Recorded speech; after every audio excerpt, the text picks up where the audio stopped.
Ya saudara, Sapa Jateng kembali hadir ke hadapan Anda selama 30 menit ke depan bersama saya Farida Amalia. Dan kali ini Sapa Jateng akan bahas tema spesial, yaitu upaya dari KPU Kota Pekalongan mewujudkan menyajikan data pemilih berkualitas di Pilkada 2024.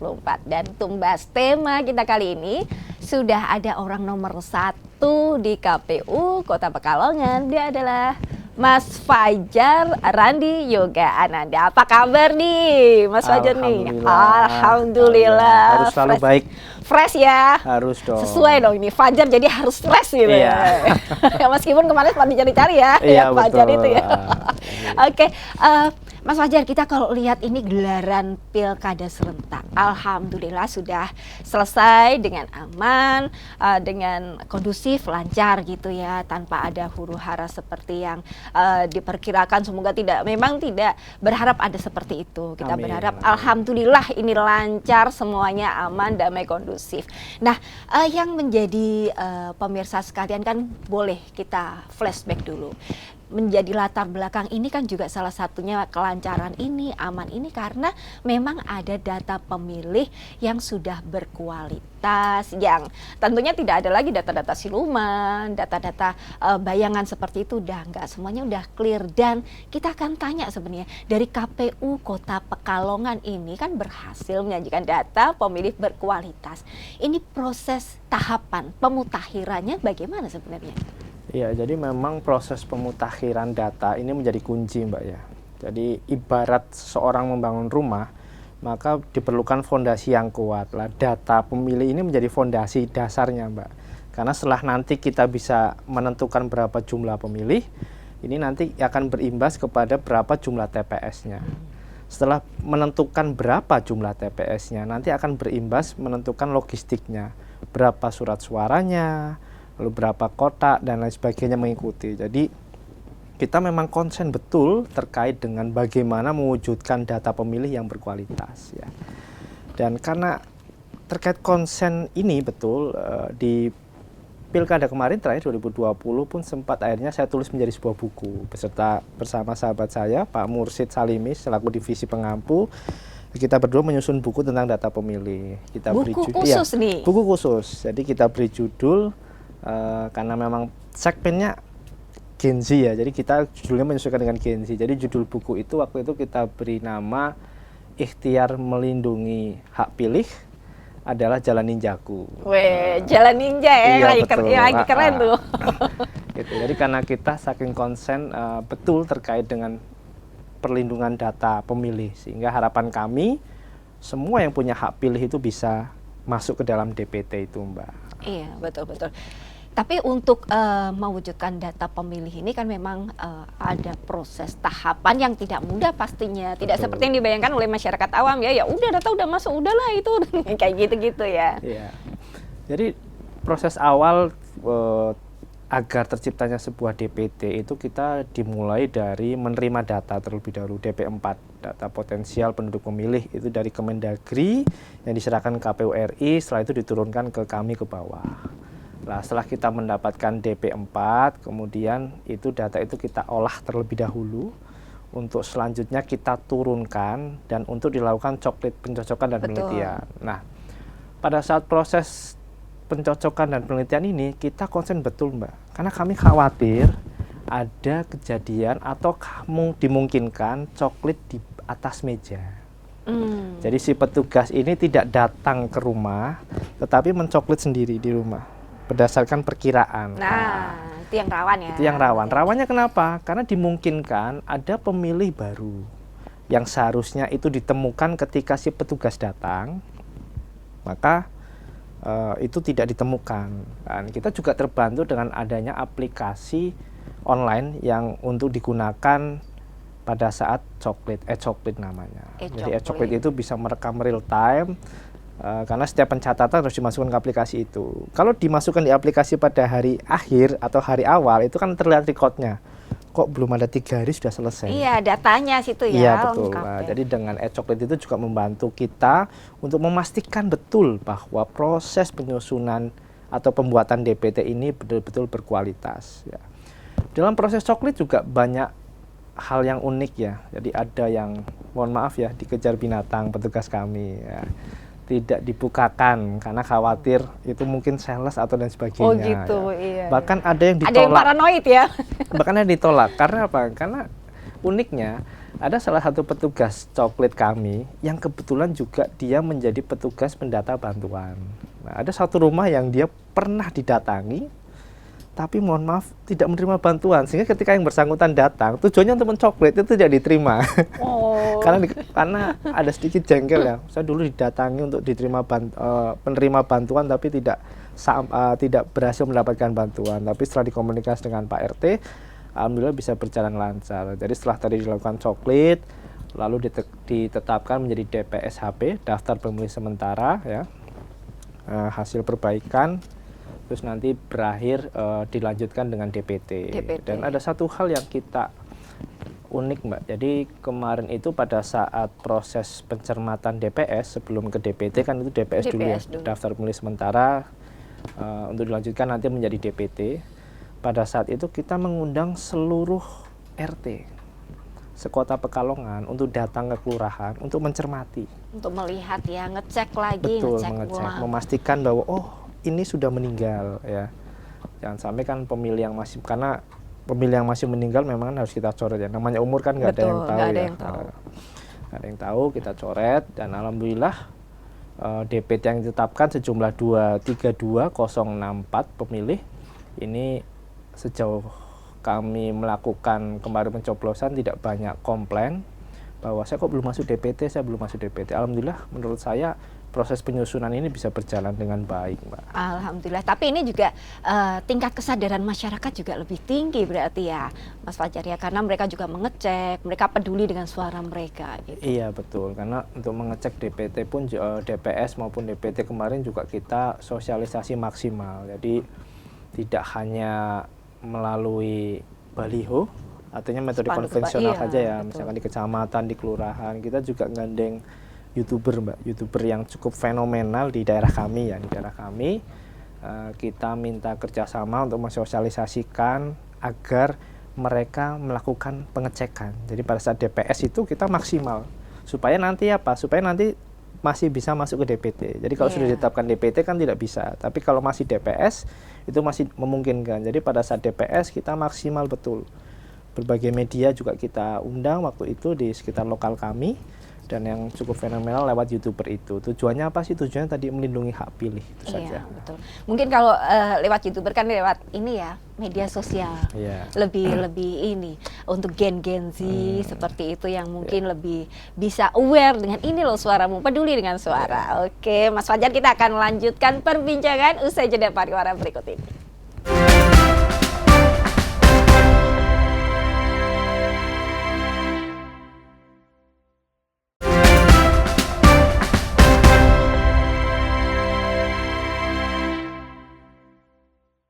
Ya, terima kasih pemirsa, Anda masih bersama kami dalam program Sapa Jateng. Kita lanjutkan perbincangan dengan narasumber spesial saya, Mas Fajar. Kita kalau lihat tadi sudah diceritakan oleh Mas Fajar bagaimana DPT yang berkualitas. Kemudian bagaimana juga dari teman-teman waktu pencocokan itu, coklat itu juga ada sempat hal-hal unik ya, yang jadi pengalaman juga ya. Mungkin pemirsa sekalian juga penasaran seberapa ini sih dari KPU Kota Pekalongan ini sosialisasi yang dilakukan seperti apa hingga akhirnya mewujudkan data pemilih yang berkualitas, dan hal ini memang tidak mudah ya pastinya ya Mas Fajar ya. Mungkin bisa disampaikan pada pemirsa sekalian nih, sosialisasinya bagaimana seperti itu. Ya. Jadi untuk sosialisasi kita mencoba upaya yang optimal Mbak ya. Karena harapannya dengan optimalisasi sosialisasi ini bisa menjangkau ke seluruh masyarakat khususnya yang ada di Kota Pekalongan ya. Jadi kita menempuh sosialisasi tatap muka juga dengan beberapa komunitas ya. Kita juga aktif rajin berkoordinasi dengan kepolisian dan TNI karena terkait dengan pemilih pemula. Karena ketika sudah pensiun kan mereka juga punya hak pilih. Betul. Kita koordinasi dengan yang mereka. Sudah purna ya. Betul, yang sudah purna. Lalu kita melalui podcast ya, dan ya melalui iklan di beberapa media lokal ya. Dan melalui medsos nih pastinya Ya, biasanya media. karena yang disasarkan generasi-generasi Ya, muda juga. betul. Jadi kita juga terbantu dengan beberapa platform lokal yang juga membantu menginfokan terkait dengan DPT itu ya. Dan setelah DPT juga ada tahapan lagi Mbak, yaitu istilahnya pindah memilih. Jadi setelah pindah memilih itu kita juga melakukan sosialisasi itu, karena bisa jadi kan ada orang yang dia pada saat hari H tidak bisa menggunakan hak pilihnya di TPS lokasi tersebut. asal, jadi harus pindah. Jadi kita juga mensosialisasikan itu dengan maksimal, kita bersurat ke beberapa instansi-instansi, terus rumah sakit, ya, lapas rutan. Harapannya apa sih? Harapannya supaya tidak ada komplain, Mbak. Jadi komplain, kok kenapa saya nggak bisa milih, kenapa saya tidak mendapat informasi itu. Ya walaupun mungkin itu kemungkinan itu ada, tapi kami mencoba untuk meminimalisir kemungkinan itu, Mbak, kemungkinan protes itu. Karena kami adalah lembaga layanan, jadi tentu harapan kami adalah bisa memberikan layanan yang terbaik untuk pemilih. Itu sih, Mbak. Setidaknya salah satu bentuk untuk menghargai suara seperti itu kan ya Mas Fajar. Jangan sampai nanti aku tuh punya suara, tapi pas tanggal 27 takutnya ada dinas ke sana ke sini, nah seperti itu kali ya.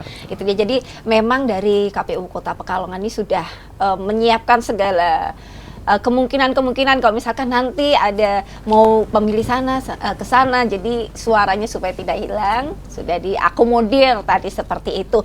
Nah, yang mau saya tanyakan nih Mas Fajar, kalau dengan kondisi cuaca yang kemarin kita juga lihat seperti itu ya, ini effortnya kan harus lebih dari KPU Kota Pekalongan untuk ikut mendistribusikan juga, memantau juga di lokasi-lokasi yang saat itu sedang terkena banjir. Bisa mungkin disampaikan? Iya, jadi memang ada beberapa hal yang tidak kita duga ya Mbak ya. Jadi sebetulnya kita sudah mengantisipasi Mbak, ketika ada banjir atau rob ya. Kita dari 430 TPS itu, kita sudah kurang lebih menyiapkan 24 TPS panggung. Jadi kita sudah memetakan, teman-teman juga sudah mengusulkan ke kita, sehingga TPS-nya itu sudah dibuat panggung. Jadi untuk menghindari ketika ada maupun tidak ada, minimal sudah antisipasi. Betul, betul. Tapi di tanggal 24 itu ada tanggul yang jebol. Sebetulnya lokasinya bukan di kota ya, tapi di Kabupaten Pekalongan di Desa Jeruk Sari. Tapi kita kena imbas. Jadi salah satu kelurahan itu, Kelurahan Pasir Keraton Keramat itu terkena imbas. Jadi ada 8 TPS dari 22 TPS di kelurahan tersebut yang akhirnya terkena imbas banjirnya itu. Limpasan dari limpasan ya. Tapi kalau secara logistik sebetulnya aman ya, karena mungkin karena kita wilayah kota, kita memang mepet Mbak, mepet dalam artian proses distribusinya. Jadi dari kota ke kecamatan itu baru kita distribusikan di tanggal 24. 24. Dan nanti dari PPK ke kecamatan 25, nanti di 26-nya baru dari kelurahan ke TPS-nya. Ya. Dan ada satu yang unik juga sih Mbak, yang kita lakukan terkait proses distribusi. Jadi karena tagline kita itu nyengkuyung demokrasi, tagline Pilwalkot kita ya, artinya gotong royong demokrasi. Jadi waktu itu kami menginstruksikan kepada seluruh PPS ya, agar proses distribusinya sebisa mungkin itu menggandeng tukang beca.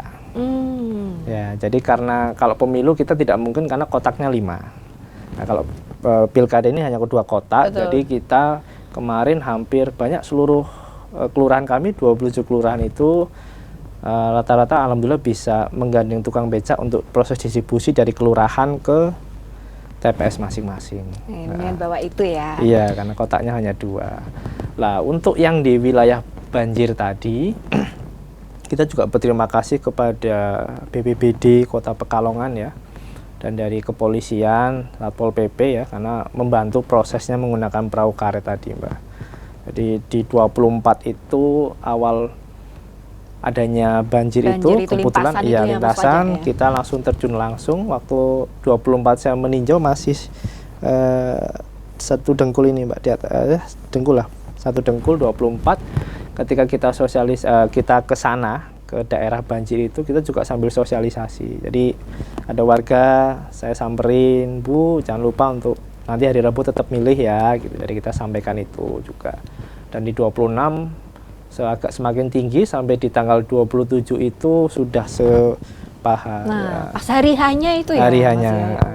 Tapi alhamdulillah ada beberapa tempat, jadi dari 8 TPS itu hanya 2 yang kita relokasi. Kenapa? Kenapa itu? Ya, karena prinsip TPS itu mengikuti pemilih. Nah, jadi hanya ada TPS yang terdampak itu TPS 5 sampai 12. Yang direlokasi hanya TPS 10 dan TPS 12. Kenapa? Karena hampir mayoritas pemilih di TPS 10 dan di TPS 12 itu mengungsi ke pengungsian, sehingga TPS-nya kita dekatkan. Tapi untuk di luar TPS 10 dan 12 hampir mayoritas itu tetap memilih di rumah. Sehingga kita mencari lokasi yang representatif bebas banjir. Alhamdulillah masih ada. Sehingga itu di 6 TPS itu yang tidak kita relokasi juga berjalan lancar sih. Berjalan lancar. Jadi 8 TPS yang saat itu memang terkena banjir, 2 yang dipindah karena memang sebagian warga yang ada di situ mengungsi gitu ya Mas. Betul. Tapi alhamdulillah semuanya berjalan dengan lancar. Alhamdulillah berjalan dengan lancar ya. Jadi memang effortnya luar biasa, dan ini juga karena koordinasi yang ini ya barengan ini. Betul. Jadi dari KPU, kemudian dari TNI, Polri, BPBD, kemudian Satpol PP, dan juga dari warga yang memang mereka aware, memang aku harus menyalurkan suaraku. Nah, seperti itu. Kita akan tanya apakah dengan kondisi bencana ini berpengaruh dengan tingkat partisipasi. Usai jeda, kami akan segera kembali.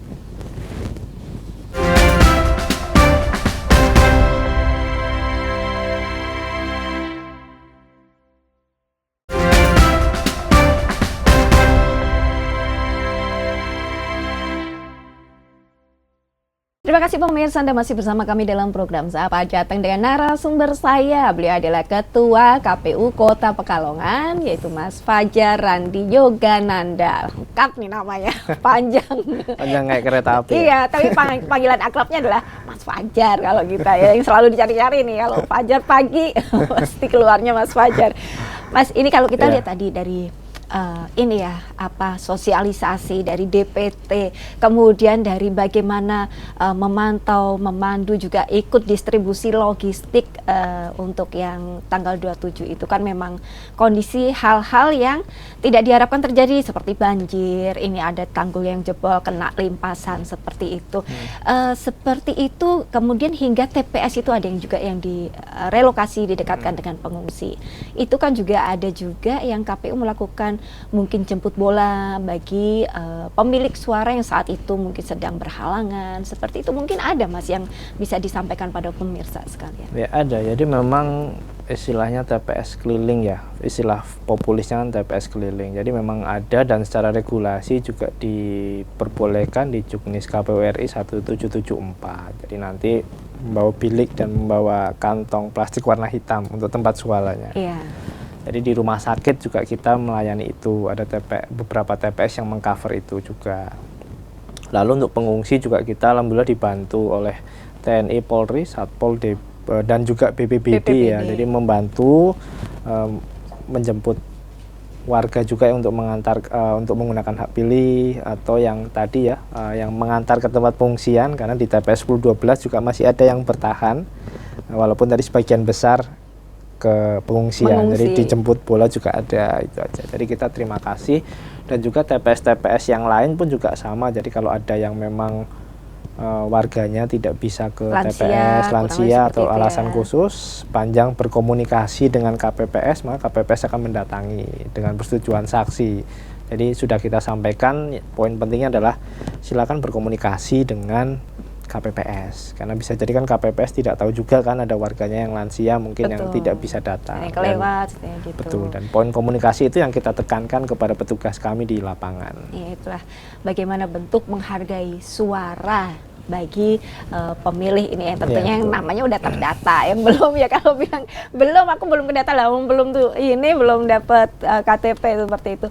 Pasti di tengah-tengah hiruk pikuk seperti itu ada kisah-kisah, ada hal-hal unik yang mungkin bisa menjadi pengalaman juga dari pihak KPU maupun yang bisa buat pemirsa sekalian tuh, oh ternyata perjuangannya seperti itu. Ada nggak masalah hal yang unik seperti itu? Ada sih, kalau kita sendiri kan waktu itu terjun langsung ya. Jadi kita memahami, karena kita terjun langsung, maka bisa menginspirasi teman-teman yang di bawah. Jadi kalau kita jadi pemimpin kan kita harus memberikan contoh langsung ya. Betul. Kita terjun sampai sepaha, kita menunggui betul dari proses rekapitulasinya sampai dengan proses pengemasan ke dalam kotak sampai nanti dikirim lewat perahu itu. Jadi selesai kurang lebih jam 8 malam Mbak ya. Karena menunggu perahu juga. Kan perahunya itu terbatas ya. Jadi ada yang bukan digunakan. bolak-balik langsung gitu ya? Enggak, Memang terbatas ya? Jadi kita menunggu karena kan bisa jadi ada warga juga yang membutuhkan perahu kan. Betul. Jadi setelah Gantian selesai terus standby di TPS, baru itu diangkut dan kita ikut mengangkut ke sana. Jadi jalan sambil dorong perahu gitu sih. Itu Tapi nggak hal apa-apa. unik, pengalaman yang luar biasa ya Mas Fajar ya. Tuh. Dan itu ibaratnya demi menjaga suara dari pemilih semuanya ini. Iya betul. Apakah dengan effort seperti itu juga akhirnya bisa juga berpengaruh pada ini jumlah tingkat partisipasi? Ya kalau tingkat partisipasi kita turun Mbak ya, dari 79,3 ke 75,8 ya. 70 ya. Jadi ada penurunan untuk partisipasi ya. Kita karena adanya penurunan ini, maka di tanggal 9 besok kita mengadakan seminar evaluasi menggandeng akademisi dari Universitas Pancasakti Tegal, dekannya Pak Unggul, ini untuk membedah bersama internal harapannya apa sih yang menyebabkan kok angkanya ini turun. Karena menurut kami teman-teman itu sudah sosialisasi dengan maksimal di teman-teman PPK maupun PPS, baik kegiatan yang ada anggaran maupun kegiatan yang tidak ada anggaran, dan sosial media juga sudah masif kita itu masifkan. Karena kita menginstruksi Mbak, mengultimatum bahwa A kata KPU maka A kata teman-teman PPK dan PPS. Artinya apa? Setiap KPU membuat posting, maka yang di bawah juga harus merepost itu. Jadi harapannya supaya warga itu juga tahulah besok mau ada pilkada di 27 November 2024. Jadi kita segera evaluasi diri ya, karena ada penurunan ini. Menurut kami sosialisasi menurut kami sudah maksimal menurut kami. Tapi mungkin kan di pandangan orang lain ada juga yang saya ternyata belum ini ya. Jadi itu yang akan dipotret oleh akademisi di tanggal 9 besok. Atau mungkin kemarin seperti kondisi-kondisi cuaca yang tidak menentu seperti itu, kondisi-kondisi itu juga ikut berpartisipasi atau tidak itu ya, bisa menyumbang jadi. Setidaknya ya. Bisa Tapi jadi. ya kita harap nanti semoga next bisa meningkat tingkat partisipasi masyarakat dengan meningkatnya pemahaman tentang pentingnya suara untuk menentukan pemilih ke depannya ini. Mas Fajar, kita nih masih banyak nih yang mau saya tanyain terkait dengan bagaimana tadi kisah dari KPU, dari DPT, kemudian menyalurkan logistik, kemudian hal-hal yang unik. Tadi sempat ada yang dikira sales, sempat ngasih bantuan seperti itu. Tapi karena durasinya sudah tidak memungkinkan, mungkin Mas Fajar punya pesan yang mau disampaikan pada pemirsa sekalian. Ya, yang pertama tentu KPU Kota Pekalongan berterima kasih ya kepada seluruh pihak, karena kita tagline-nya adalah nyengkuyung demokrasi, gotong royong demokrasi, maka pilkada khususnya di Kota Pekalongan tidak mungkin berhasil hanya dengan KPU. Artinya saya terima kasih kepada jajaran Forkompinda, pemerintah Kota Pekalongan, TNI, Polri, Kejaksaan, pengadilan ya, Ketua DPRD, lalu dari BPBD, Satpol PP, seluruh pihak lah yang membantu proses penyelenggaraan pilkada ini sehingga bisa berjalan lancar. Dan juga kepada Bapak Ibu yang punya hak pilih, yang terima kasih sudah menggunakan hak pilihnya, dan ini sebagai bentuk kesadaran berdemokrasi kita. Mungkin itu Mbak. Oke, setidaknya sudah berjalan dengan lancar, aman, dan damai. Oke, Mas Fajar, terima kasih atas waktunya. Semoga perbincangan kita ini bisa menjadi inspirasi buat pemirsa sekalian. Saya Farida Amalia, mewakili kerabat kerja yang bertugas, mengucapkan terima kasih atas perhatian Anda. Kompas TV, independen, terpercaya.